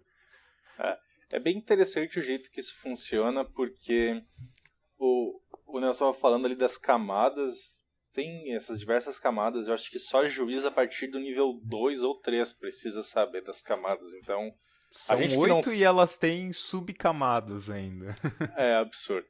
Dá pra fazer umas coisas bem bizarras, uma hora a gente comenta, faz um post no blog pra estrear o blog sobre um negócio bizarro que dá pra fazer com esse lance de camadas. Mas, lembrando, outra coisa que não precisa você tem que lembrar é isso. Não importa a ordem que você vai jogar essas porras. Se elas tiverem em camadas diferentes, todas vão funcionar ao mesmo tempo. Prestar atenção quando diz poder e resistência básicos. Essa que é a grande sacada dessas cartas e que foi alterada em M15 e hoje, basicamente, só existem esses 2 tipos de coisas que você pode fazer com criaturas. É mudar o poder e resistência básico e dar buffs ou debuffs, né? Aplicar bônus positivos ou bônus negativos. Até o final do turno, geralmente. Não tem muito uma terceira opção para avacalhar com a cabeça de ninguém. Então só lembra que poder e resistência básico está numa camada mais baixa que as coisas até o final do turno. A outra regra que causa bastante confusão que a gente pegou aqui é quando uma mágica sofre fizzle ou quando ela é anulada espontaneamente. Toda mágica instantânea ou feitiço tem alvo. Se ela possui vários alvos, ela pode ter um ou mais alvos, certo? 0 ou mais, na verdade. Tem mágicas que não só tem que pra ela... Tem mágica que não tem alvo? Tem. Certo. Coloque exemplo. 2 fichas de criatura 1 em jogo. É verdade. Nem toda mágica tem alvo. Nós estamos falando especificamente de mágicas que têm um alvo. Isso. Das mágicas que têm alvo, elas podem ter tem alvos, de que tem que tem um ou mais alvos. Para elas resolverem, elas precisam que os alvos sejam válidos no momento da resolução. Na verdade, ela tem 2 momentos que precisa que o alvo seja válido. Quando ela é colocada na pilha e quando ela é resolvida. São os 2 momentos em que a mágica checa para ver se tem alvos válidos. Então, por exemplo, você não pode mas se ela não tiver um alvo válido, tu não pode botar ela na pilha. Sim, mas eu tô só pra deixar claro que existem 2 momentos em que o cheque é feito. Quando você casta, por exemplo, vai dar raio em uma criatura. Se não tiver uma criatura na mesa, você não pode dar raio, porque o primeiro cheque é quando você coloca a mágica na pilha. Aí daí, digamos, você colocou mágica na pilha, tinha uma criatura e alguma coisa acontece com essa criatura. Continua, Felipe. Daí a mágica é anulada porque o alvo não é mais válido. Sei lá, a criatura ganhou proteção contra o vermelho, no caso de um raio, ou então a criatura morreu no meio do processo. Então a mágica ela é anulada e o efeito não acontece. Se a mágica tem mais de um alvo, ela vai resolver o máximo que ela puder. Então, digamos que eu uso Forked Bolt, como é que os caras traduziram para o português? Eu acho, é raio bifurcado. Bifurcado, eu acho que é. Tu pode dividir o dano entre duas criaturas, ou uma criatura e um jogador. Se uma das criaturas morreu, mas outra criatura continuava em jogo, e tu deu alvo nas duas, vai causar um de dano em uma criatura, e aquele outro um de dano é perdido. A gente pegou aqui um exemplo legal para falar, que é o comando críptico. Que o que acontece? Ele tem 4 habilidades, e onde tu tem que escolher 2. Uma delas é anular uma mágica, alvo. A outra é devolver uma permanente alvo para a mão do seu dono. A outra é virar todas as criaturas que os seus oponentes controlam. Ou comprar um card. Duas das habilidades dela possuem alvo, que é anular a mágica alvo ou devolver a permanente alvo para a mão do seu dono. Virar todas as criaturas que seu oponente controla não tem alvo, e comprar um card não tem alvo. Então, se escolher anular uma mágica e devolver uma criatura para a mão, se a mágica por algum motivo sair da pilha ou a criatura morrer, mas um dos 2 alvos continuar sendo válido, ok, a mágica resolve o máximo que ela puder. Mas, se for escolhido, por exemplo, devolver uma criatura para a mão ou virar todas as criaturas de um oponente, devolver uma criatura para a mão e comprar um card, se a criatura que ia ser devolvida para a mão não for mais um alvo válido, daí ela é anulada porque ela só tinha um alvo e esse alvo não é válido. Então, nem comprar um card tu vai comprar. Então, tem que sempre cuidar a questão dos alvos no momento da resolução, porque se tiver apenas um alvo, não importa quantos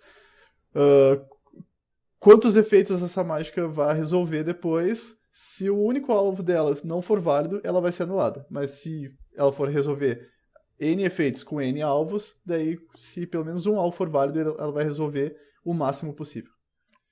É meio bizarro, mas pensa como o Felipe resumiu no final. Resolve o máximo que der. Se a mágica tiver um alvo e todos os alvos forem ilegais, ela é anulada. Mesmo que você tenha 20 efeitos que não tem alvo, e só um que tem alvo, e esse alvo for inválido, os outros 20 vão pro saco também. Uhum. Só lembrando, tá? Pra ficar bem claro, a gente tá falando de efeitos da mesma mágica. Se por algum motivo maluco tu colocou 20 mágicas na pilha... E cada uma com um alvo diferente, tu vai ter que tratar cada uma diferenciado. Isso, exatamente. Tá? Quando a gente falou sobre isso, são mágicas únicas. A mesma mágica, singulares. com mais de um efeito. É isso aí. Não tem muitas, então nesse caso não é pra parecer ridiculamente em muitos jogos. Exatamente. Bom, a próxima parte que acho que é uma parte assim, mais introdutória do Magic, mas que algumas pessoas se confundem. Existe uma diferença entre mágicas e habilidades. Mágicas são... mágicas tu conjura e habilidades tu usa. Essa forma de falar é bem simples e funciona. Qual é a relevância disso? Quando tu usa uma habilidade, tu não pode anular. Por exemplo, tem algumas cartas que elas têm habilidade de reciclar. E a gente pegou um exemplo, que é a Tecelã da Selva, que é uma aranha 5/6 por 5 incolores e 2 verdes, e ela tem uma habilidade que diz reciclar. Pague 2 incolores e descarte esse card, 2 pontos, impressão de 2 pontos, compre um card. No caso do descarte, esse card só pode obviamente ser usado se você tiver da mão. Descarte é só da mão. Exatamente. E isso é uma habilidade. Por mais que seja uma carta e parece que tu tá fazendo da mão, tu não tá conjurando uma mágica, tu tá usando a habilidade da carta. E qual é a relevância disso? Permite usar da mão. Por exemplo, se tu usar a habilidade reciclar, o teu oponente não pode usar contra-mágica para cancelar essa habilidade. porque é uma habilidade, não é uma mágica. Vamos usar um exemplo assim um pouco mais interessante. Tem uma carta chamada Buscar pelo Amanhã. Ela custa 2 incolores e 1 verde. E tem: procure em seu Grimório por um card de terreno básico e coloque um em jogo. Depois embaralhe seu Grimório. Até aí tudo bem. A próxima parte que é interessante. Suspender 2, 1 verde. O que suspender diz? Em vez de conjurar esse card de sua mão, olha só. Em vez de é o quê? É um efeito de substituição. Então, em vez de conjurar esse card de sua mão, você pode pagar verde e removê-lo do jogo com 2 marcadores temporais. No início de sua manutenção, remova o marcador temporal. Quando remover o útil, conjure-o sem pagar o seu custo de mana. Ou seja, a primeira coisa que tu vai fazer, tu vai exilar essa carta da tua mão, só que tu está fazendo ao invés de conjurar. Ou seja, tu só pode fazer isso quando tu poderia conjurar essa mágica. Tu não pode fazer isso instant speed, a velocidade de instantâneas, como tu pode fazer com reciclar. Então, tu exila essa carta, e aí quando tu remover o último marcador, tu vai estar conjurando. Ou seja, teu oponente não pode anular o fato de tu estar exilando ou suspendendo a carta, mas ele pode exilar quando tu vai conjurar ela sem pagar. É interessante isso quando tu tá, por exemplo, num campeonato. Quando tu remover o último marcador, ao invés de sair procurando no teu Grimório por um card de terreno, tu fala: removi o último marcador, vou conjurar. Aí teu oponente vai dizer: ok, pode conjurar. Ou ele vai dizer: não, peraí, vou dar uma contramágica e anular isso aí. É sempre bom você ter essa diferença entre mágicas e habilidades. As habilidades normalmente seguem o seguinte formato, que é custo, 2 pontos, efeito. Isso é um pouco relevante para a próxima parte. Bom, então, como ela está falando de habilidades ser 2 pontos, vocês podem ver especialmente nos cartas de Planeswalkers, que se vocês prestarem bem atenção do lado daquele símbolozinho de mais e menos, ou de igual, tem 2 pontos. Quer dizer, aquilo é uma habilidade ativada. O custo, no caso, seria colocar ou remover marcadores do seu Planeswalker. E daí existe uma carta, ou algumas cartas, que dizem especificamente que tu vai cancelar a habilidade ativada ou trigger, fugiu agora. Desencadeada. Desencadeada a alvo. Por exemplo, Stifle, asfixiar. Que exatamente faz isso. Você vai cancelar uma habilidade ativada ou desencadeada. No caso dos Planewalkers, por exemplo, o que vai acontecer? Tu vai anunciar que vai colocar aquela habilidade na pilha, como sempre. Vai pagar o custo dela, depois de ter escolhido os alvos, blá blá blá blá blá blá. E o custo é, por exemplo, colocar mais 2 marcadores no teu Planeswalker. Você pagou o custo e castou a habilidade. A habilidade agora o oponente pode fazer alguma coisa sobre ela. Aí o oponente vai dizer: não, eu asfixio essa habilidade, ela não vai funcionar, vou cancelar ela. Não, mas tu pagou o custo, teu Planeswalker ganhou os contadores a mais ou a menos da habilidade. Então, sempre quando vê os 2 pontos, é só lembrar, sempre custo, 2 pontos, efeito. E daí elas seguem mais ou menos o mesmo caminho de uma mágica jogada da mão. Isso. Conforme a gente falou antes, tu não pode responder a pagar o custo de uma mágica, tu também não pode responder a pagar o custo de uma habilidade. Se eu digo: vou virar minha criatura para dar 1 ponto de dano em ti, que eu tenho uma criatura que faz isso. Eu viro a minha criatura, não interessa o que tu vai fazer com ela depois, mas ela virou. E custo é um nome genérico e ele não quer dizer que é algo ruim, né? Então, ganhar vida pode ser um custo, desvirar uma criatura pode ser um custo, adicionar marcadores, uma permanente pode ser um custo. Então, não é porque é algo benéfico para o jogador que deixa de ser um custo. Outra coisa também, ainda sobre a parte de habilidades ativadas, habilidades de mana não entram na pilha, então não podem ser anuladas com cartas que anulem habilidades. Só que a gente ainda vai falar sobre habilidades de mana um pouquinho mais pra frente no podcast. Ok. Seguindo em frente. existem cartas como Metralha ou Surto Violento que a mágica possui uma habilidade. No caso de Metralha, ela tem a habilidade Mas Rajada. acho que todo mundo chama que- de Storm, menos aqui, mesmo aqui no Brasil, né? Que é Storm ou barra Rajada. Quando essa mágica entra na pilha, faça uma cópia dela para cada mágica que tenha sido conjurada antes dela nesse turno. Então, a mágica ela é igual a qualquer outra. A habilidade, o efeito dela é causar 1 de dano no jogador ou na criatura alvo. Então, ela tem um alvo, mas ela também tem uma habilidade que resolve. Quando ela entra na pilha já a rajada Isso, resolve. quando tu né? conjura. Quando tu casta. Quando tu conjura. Então, tu pode. Esse é o tipo de.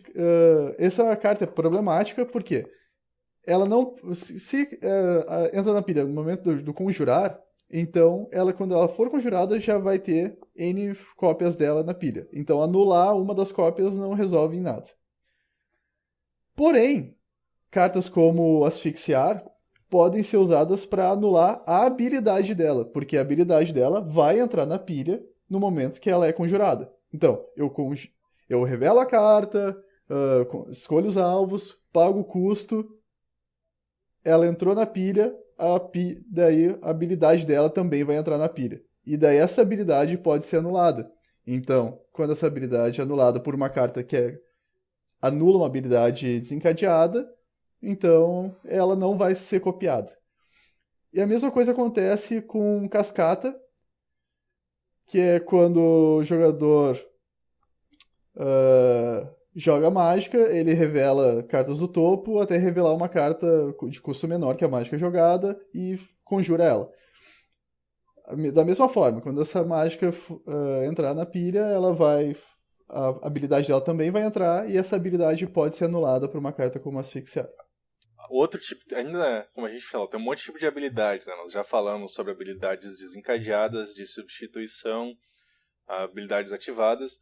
A gente falou um pouquinho sobre a habilidade mana, que vai ser comentada mais à frente, mas tem um outro tipo de habilidade que se chama habilidades estáticas, que é uma habilidade que está impressa na carta e vai sempre funcionar. Um exemplo muito claro disso são encantamentos. Por exemplo, o encantamento vai dizer que mágicas que não sejam de criaturas custam 1 a mais. Isso é uma habilidade estática. Não é, por exemplo, quando eu ia conjurar uma mágica de criatura, não vai entrar um efeito na pilha. É um efeito que está sempre funcionando. Efeito mais simples. Todas as criaturas recebem mais um. Isso, exatamente. Está sempre funcionando. Outro exemplo assim, vínculo com a vida. Vínculo com a vida, né, que é o Life Link, é uma habilidade estática. É uma habilidade que acontece junto com o dano. Não pode ser respondido. Dano, obviamente, não entra na pilha. Antigamente entrava, mas hoje não entra mais. Dano resolve de forma direta. E vamos comparar isso, por exemplo, com uma aura da 10ª edição que se chama Vínculo Espiritual. E tem Encantar Criatura, e diz, toda vez que a criatura encantada causa dano, você ganha aquela quantidade de pontos de vida. Parece com vínculo com a vida, mas é bem diferente. Como eu falei, o vínculo com a vida não entra na pilha, assim que causar dano, tu vai ganhar vida, essa habilidade vai entrar na pilha. Então, digamos que tu colocou isso em uma daquelas cartinhas que tem vira da 1 de dano, tu virou a criatura, ela deu 1 de dano, a habilidade desse encantamento vai entrar na pilha e tu vai ganhar 1 de vida. Se a criatura tivesse vínculo com a vida, assim que tu tivesse dado 1 de dano, tu ganharia 1 de vida. Tem uma leve diferença aí. Outra diferença, habilidades estáticas não acumulam. Não, acho que eu não posso generalizar dessa forma. Não posso generalizar dessa forma. Vínculo com a vida, por exemplo, é uma habilidade que não acumula. Tá? Cada habilidade vai dizer especificamente. Quando você vê uma habilidade nova, talvez seja bom você dar uma olhada na lista de regras dela para saber se efeitos acumulativos têm algum efeito ou não. Porque algumas têm e algumas não têm. Realmente, cada uma vai ter o seu efeito diferenciado. no caso, vínculo com a vida não acumula, mas esse encantamento que eu mencionei, por se tratar de uma habilidade desencadeada, se tu tiver 3 desses encantamentos numa criatura e ela causar dano, vai entrar 3 instâncias do efeito na pilha e tu vai ganhar o triplo de vida do que tu causou de dano. Próxima que a gente tem, que o Felipe já tinha falado um pouco, habilidades de mana. O que são habilidades de mana? É uma habilidade que não tem alvo, ela não pode dizer em nenhum momento que tem alvo, e que simplesmente adiciona mana à sua reserva, de alguma forma ou de outra. Então você pode ter o jeito mais simples, por exemplo, com os elfinhos de Llanowar, os elfos místicos mais modernos. Vira a criatura, adiciona um mana verde à sua reserva de mana. Você tem outras cartas, como por exemplo a Cobra de Lotus, que toda vez que entra no campo de batalha, um terreno no campo de batalha adiciona um mana de qualquer cor à sua reserva de mana. Todas essas habilidades são habilidades que geram mana, então elas não usam a pilha e não podem ser respondidas de maneira nenhuma. Tu pode usar a qualquer momento. Daí, o Matheus colocou aqui como exemplo, provavelmente, do Xamã do Ritual Mortífero como uma habilidade que é diferente. Porque ela diz, vira o Xamã, e daí qual é o efeito? Exila o card de terreno alvo de um cemitério. Adiciona um mana de qualquer cor à sua reserva de mana. Só um adendo, assim. Vire 2 pontos. Isso. Então, bem bom deixar isso bem claro, realmente. É vire 2 pontos. Então qual é o custo? O custo é só virar ele. Mas qual é o efeito daí de virar ele? O efeito vai ser que tu vai ter que exilar um card de um cemitério, de terreno de um alvo. Exile o card de terreno alvo de um cemitério e daí adiciona um mana. Nesse caso, você não está só adicionando mana, você está tendo que ter um alvo em alguma coisa. Então isso vai para pilha e pode ser respondido. Não é uma habilidade de simplesmente adicionar mana. Ele faz alguma coisa a mais e especificamente ele dá alvo. Eu acho que... E daí ele é o oposto do Lavamante Implacável, que daí vem a diferença entre o antes e o depois dos 2 pontos. Assim como mágicas, habilidades também podem ser anuladas pela falta de alvos válidos. Então, no Xamã do Ritual Mortífero, ele tem, por exemplo, a habilidade ali. Pague uma preta, vire ele, 2 pontos. Exile um card de mágica instantânea ou feitiço alvo de um cemitério, cada oponente perde 2 de vida.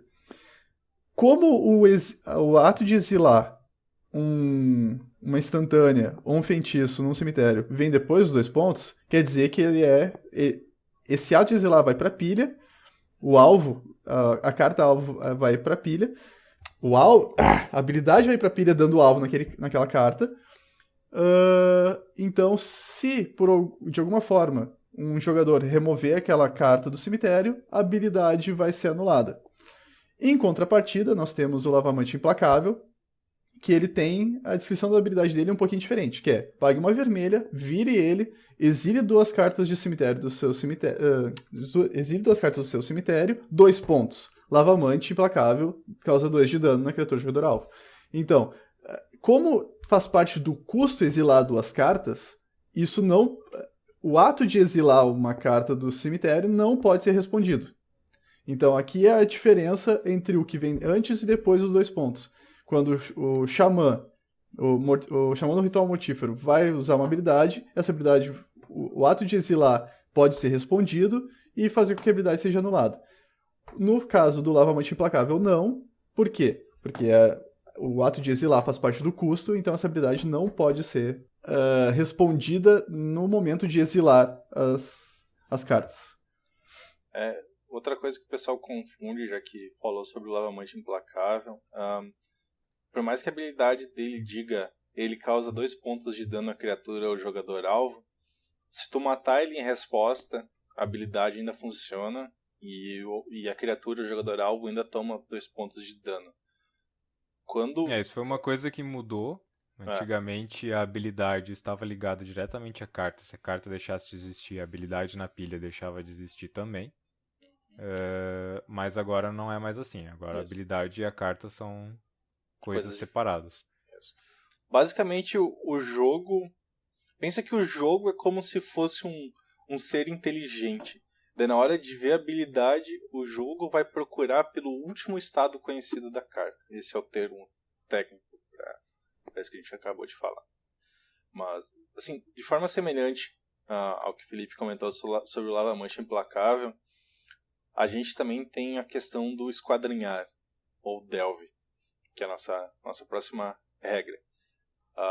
Esquadrinhar diz assim: cada card que você exila de seu cemitério quando conjura essa mágica, paga por um incolor.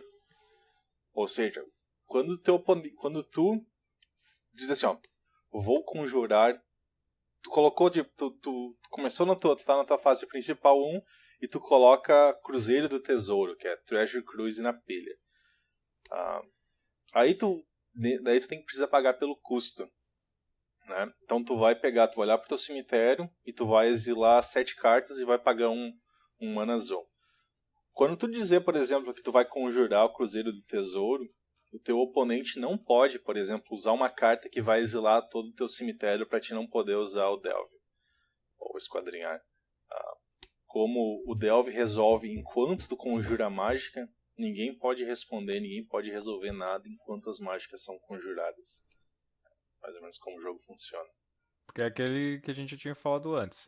Você anuncia que vai castar a mágica, coloca ela na pilha, escolhe os alvos e paga o custo. Durante todo esse processo, o oponente não pode fazer nada. Você está segurando a prioridade, vamos dizer assim. O oponente não pode responder a nada disso. E como pagar o custo está incluído no fato de você exilar cartas do cemitério, então o oponente também não pode responder a isso. Então como é que o oponente poderia fazer isso? Ele tem que adivinhar que tu vai usar uma carta com esquadrinhar e tirar teu cemitério antes que tu tenha a chance de usar. Isso ele poderia fazer. Só que pra isso ele precisa da prioridade, né? Então ele teria que fazer isso, tipo, no final da fase de compras. Teria que ser em algum momento que ele tivesse a jogar. prioridade. Mas quando você diz, vou castar essa mágica com esquadrinhar, daí não. Ele já não tem mais chance de fazer isso. E é mesmo um caso parecido também por exemplo, você tem cartas que dizem assim, mágicas do tipo X custam X a mais para conjurar. Um exemplo que é bem jogado é a Thalia, Guardiã de Traben. Então a Thalia diz que as mágicas que não sejam de criatura custam 1 incolor a mais para conjurar. Então do mesmo jeito, digamos, o cara vai castar uma mágica de criatura, não tem como tu dar um jeito de colocar a Thalia em jogo e dizer, haha, agora você tem que pagar mais 1 por essa tua mágica. Não pode, porque você não vai ter prioridade para fazer isso. Mesmo caso de tentar... No momento que ela entrar em jogo, a mágica já vai estar na pilha, então o custo dela não pode mais ser modificado. O custo dela já foi pago, no caso. Bem simples, mas é interessante lembrar desses detalhes. Talvez seja mais importante pra tu não tentar fazer isso achando que dá, né? Eu posso jogar a minha Thalia aqui em resposta à criatura dele, ele vai ter que pagar 1 a mais, ele não vai conseguir pagar. Não dá pra fazer isso. Nem tenta. Pode parecer bobo, mas eu já vi pessoas fazendo isso em torneios, jogadores que jogam frequentemente, e o adversário aceitando. Pagando a então... mais. Isso, ou então anulando a mágica porque não poderia pagar 1 a mais, sabe? Então... Já fiquem espertos e não caiam acontece nessa. mesmo. Então, tipo... Às vezes, não necessariamente o cara tentou trapacear, sabe? Ele também não... ele pode realmente não saber exatamente, porque essa parte de... como eu falei antes, essa parte de você primeiro castar a mágica, fazer tudo que a mágica deveria fazer e depois pagar o custo é realmente pouco intuitivo, né? Porque você está acostumado em quase tudo que envolva jogos, você tem que primeiro pagar para depois ter o direito de fazer, né?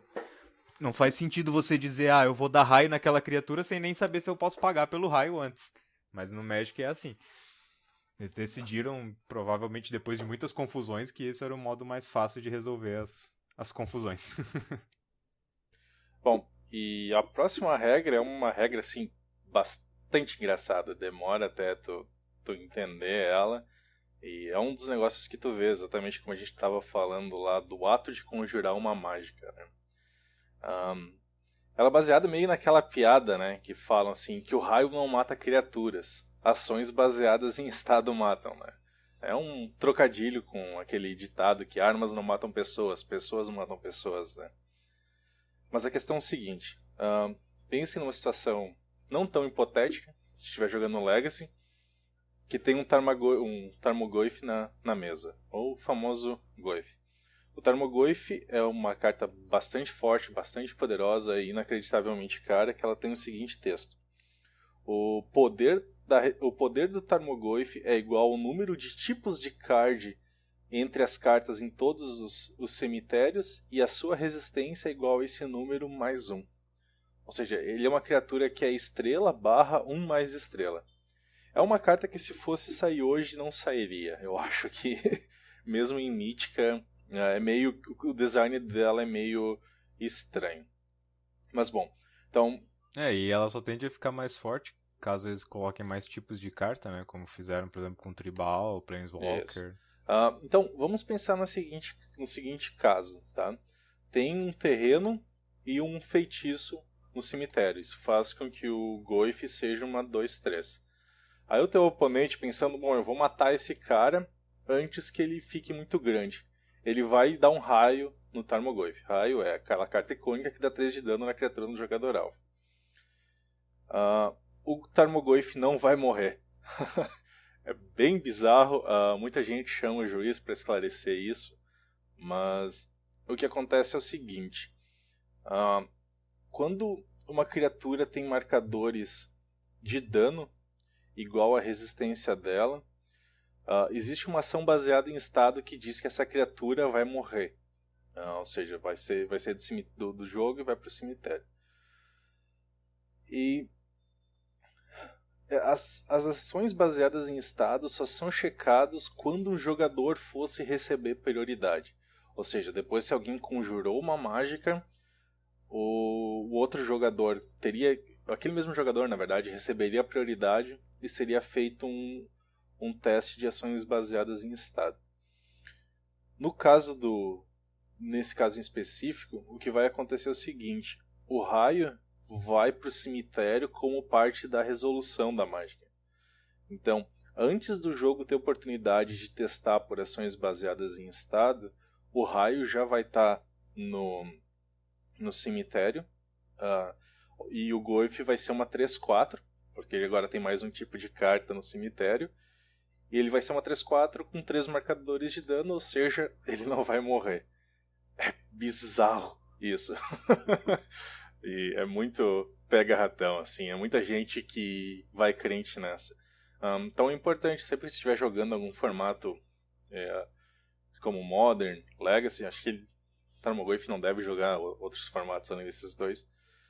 Tomem cuidado quando forem usar uma carta que dá uma determinada quantidade de dano, ou determinada quantidade de marcadores -1, -1, que seja, que a carta de vocês, o tipo da carta que vocês estão conjurando, tá dentro das cartas que o Tarmogoyf vai checar na hora se ele vai morrer ou não.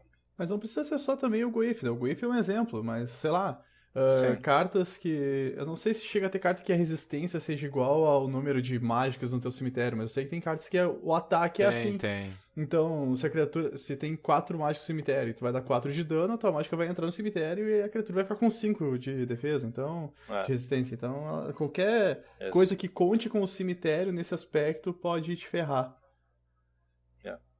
Tem outras cartas, tem outro Goyf, que é o Lurgoyf, e tem mais uma preta que agora não me lembro. Tem o Terrávoro, que tem essa mesma cláusula. Mas é terreno, daí é mais difícil, né? Sim. Não sei, né? De acontecer esse Batalha tipo de por coisa. Zendikar tá vindo por aí. Vai que tem um terreno que dá dano quando entra em jogo e tu consiga pegar com uma fete, alguma coisa do tipo. Não. Não. Tá. Tá, vamos pro próximo. A próxima é outra carta também que está nos pesadelos de muitos jogadores. Geralmente isso acontece com a carta Lua Sangrenta, que é um encantamento que diz terrenos não básicos são montanhas. São, ponto. Não tem o que fazer sobre isso. E daí o que geralmente acontece é quando você tem 2 encantamentos que estão tentando fazer a mesma coisa. Ou 2 permanentes, né? Necessariamente não precisa ser um encantamento. 2 efeitos que estão tentando fazer a mesma coisa. Estão tentando mudar alguma coisa no jogo, basicamente na mesma camada. Não tem distinção entre uma camada e outra, como a gente tinha falado antes. No exemplo bem simples é esse Lua Sangrenta, que transforma todos os terrenos num básico em montanhas, e digamos que você joga uma carta, que tem várias que fazem isso, que transforma o terreno alvo em uma ilha. Transforma o terreno encantado, né, um encantamento que transforma o terreno encantado em uma ilha. Daí como é que fica? O terreno vai ser uma montanha ou vai ser uma ilha? Basicamente é a carta que entrou por último. A carta que entrou por último é a que vale. No caso, seria como se fosse o teu efeito. O efeito da carta que entrou por último substitui o mesmo efeito que já estava em jogo. Então é chato às vezes de lembrar num jogo muito grande qual a carta que entrou primeiro, qual a carta que entrou por último, mas é só lembrar disso que já resolve os problemas. É bem... Essa é uma dos casos raros onde a carta que entrou primeiro ou entrou por último tem efeito. A validação é feita pelo timestamp, né?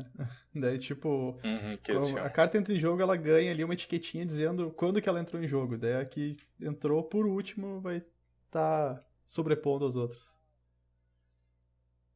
Sim. Bom, a última regra bizarra que a gente separou aqui pra comentar são com mágicas que mudam o alvo de outras mágicas, como, por exemplo, desviar ou desencaminhar, que é divert ou misdirection. Pegar, por exemplo, o texto do desencaminhar. Ele diz assim: mude o alvo da mágica alvo, que tem apenas um alvo. Tem muitos alvos no texto da carta. Então, o que acontece? Mude o alvo. A mágica tem um alvo, que é a mágica que ela vai trocar o alvo. Isso confunde. Então o Misdirection vai jogar, o alvo do Misdirection é uma carta que esteja na pilha. Então o que acontece?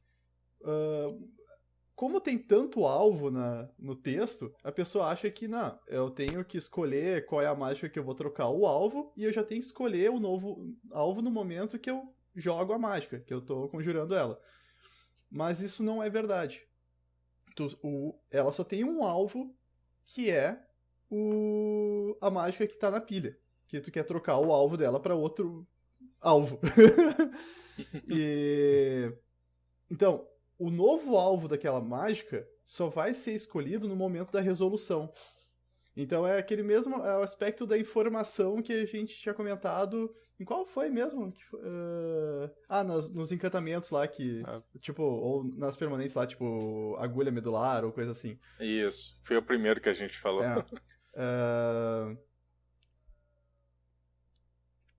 Não dá informação antes. Ou então pode fazer um mind trick, por exemplo, né? Porque daí tu vai ali e fala, eu vou fazer isso. E o cara pode querer anular ou não, mas na verdade tu vai lá e faz outra coisa. Porque tu vai fazer isso no momento da resolução e não no momento que tá conjurando a mágica. Então... mas isso é meio estranho. Não sei se isso seria considerado cheat. Pois mas... Porque dizer uma coisa e depois fazer outra. Mas o negócio é o seguinte, tu vai dizer, olha, tu tá destruindo a minha criatura com a tua mágica aí, tá? Eu vou dar misdirection nessa tua mágica aí. Tu não vai dizer pro cara qual o novo alvo que a mágica dele vai destruir. Por exemplo, tu poderia destruir uma criatura dele, mas digamos que ele tem mais de uma. Ele não vai saber até não tem mais volta, Exatamente. Digamos assim. Por exemplo, tu diz, tu tá destruindo a minha criatura, eu vou modificar o alvo dessa tua mágica aí. Aí o cara, mas eu não quero que ele destrua a minha criatura número 3. A 1 e 2 ele pode destruir, mas a 3 não pode. Então eu vou dar counter nisso aí. Talvez o cara nem fosse destruir a 3 que ele não queria que destruísse, mas ele não sabe. E quando o cara disser, eu vou destruir a 3, vou mudar o alvo para que a carta destruída seja a tua criatura número 3, daí já foi. Mas, não tem mais chance de dar counter. O misdirection ali, o desencaminhar, vai resolver. Ele vai trocar o alvo da mágica que estava na pilha antes dele ser jogado, mas essa mágica ainda vai estar na pilha. Então ela pode ser anulada pelo jogador que jogou ela. Isso ainda não impede. A mágica não resolve junto com o desencaminhar. Ela ainda vai resolver.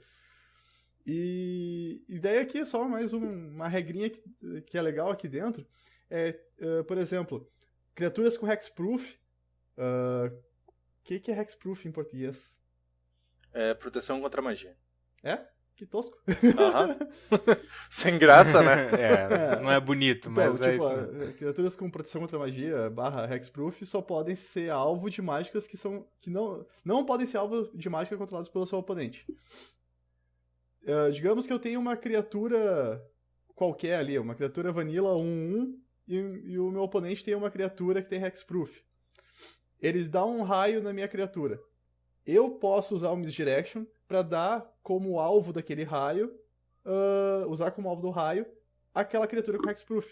Porque eu não sou o dono da magia. O dono da magia, ela é controlada ainda pelo oponente. Eu só troquei o alvo dela. Então, quando a magia... Quando a força da pilha, quando ela for resolver, ela ainda é controlada pelo meu oponente, então ele pode dar um raio na criatura dele mesmo. Então, isso aqui também é uma outra regra legal com essas cartas de desviar mágicas, de desviar alvos. Tu pode pegar o cara... Bem de surpresa. Inesperado, bem de surpresa. E tem uma terceira regra que também dá pra comentar dessas mágicas. Que é o fato de o cara jogou... Tu vai lá, joga uma mágica, ele tenta anular a tua mágica. Tu pode usar essas mágicas como desencaminhar ou desviar para trocar o alvo da contra-mágica para ou desencaminhar ou /desviar. Então, tu não pode usar como alvo da mágica a própria mágica, mas tu pode usar como alvo da mágica uma mágica que vai sair da pilha na sequência. Então, ela vai entrar na pilha, ela vai resolver, no momento que resolve, tu coloca o alvo da contra-mágica para o desencaminhar, ele vai sair da pilha, a contra-mágica vai tentar anular uma mágica que não está mais na pilha, ela é anulada por Frizzle, que a gente já tinha falado antes, e a tua mágica vai resolver normalmente. Se vocês estão com dor de cabeça, é normal. Esse de anular a mágica usando redirecionar alvo é realmente sacanagem. complicadinho. A gente deixou os 3 piores pro final, talvez não tenha sido uma boa ideia, né? O cara já vai estar meio cansado no final. É porque ela queria ver como que essa coisa iria terminar. Mas se não ficou bem explicado, realmente explicar isso sem fotinhos e segurando as cartas é difícil. Mas se não ficou bem explicado, procura Misdirection ou Desviar versus Contra-Mágica no Google, que com certeza tu vai encontrar exatamente como fazer isso. Só fique ligado que dá pra fazer. Esse podcast assim foi mais uma citação das coisas engraçadas que acontecem com as regras do Magic, né?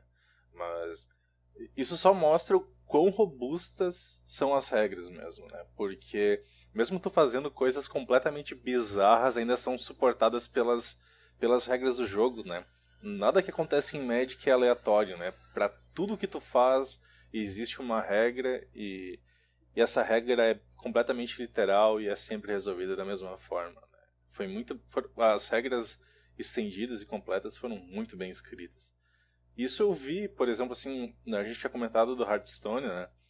Foi um problema que eu vi lá, porque no Hearthstone nunca fica claro na ordem que as coisas acontecem, sabe? Às vezes os caras ficam pensando, se eu jogar essa carta aqui, o que vai resolver primeiro? A minha criatura vai morrer antes ou depois daquele efeito desencadear, sabe? Sério que o jogo tem esses problemas? Não tem o conceito de pilha direitinho? Não tem, né? Hearthstone ele é completamente assíncrono, né? Tu nunca faz escolhas, o jogo sempre acontece automático, né? Então, por exemplo, não é que nem Magic, se tu tem algumas habilidades que vão desencadear ao mesmo tempo, tu escolhe a ordem que elas vão na pilha, né? Só lembrando, a que tu colocar primeiro na pilha vai ser a última a ser resolvida, né? Porque é uma pilha, afinal de contas, né? Bom, eu acho que era isso pelo episódio de hoje, né? Felipe, Nelson, vocês têm mais algum comentário? Não? Acho que já falamos bastante sobre esses assuntos. Ficou, pra quem tá começando, é pesado, pra quem já tá jogando mais tempo, também é um episódio pesado, mas pelo menos traz informações mais úteis, né? Mas também vão ser úteis pra quem tá começando, porque lá na frente eles vão se deparar com algumas coisas mais complexas, e daí aqui pode ser um bom início para começar a tirar algumas dúvidas.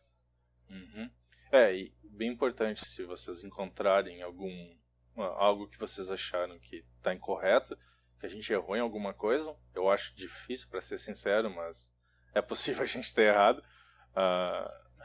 Nenhum de nós somos nem juiz nível 1. Lembrem lá que tem o formuláriozinho de contato lá no site, que é guiaplanar.com.br, ou deixem mesmo um comentário, um vídeo do YouTube, assim que ele for pro ar, que pode demorar um pouco, porque também é complicado da gente colocar os vídeos no YouTube. O endereço do YouTube é youtube.com/guiaplanarpodcast. E o próximo episódio, como a gente já falou, vai ser sobre os spoilers iniciais de Batalha por Zendikar, que vai ter um anúncio, eu imagino que vai ter um anúncio meio grande esse final de semana agora no PAX East, e com sorte vai ser alguma coisa interessante. O Mario falou que vão ter lands completamente novas e que ele tá bem animado.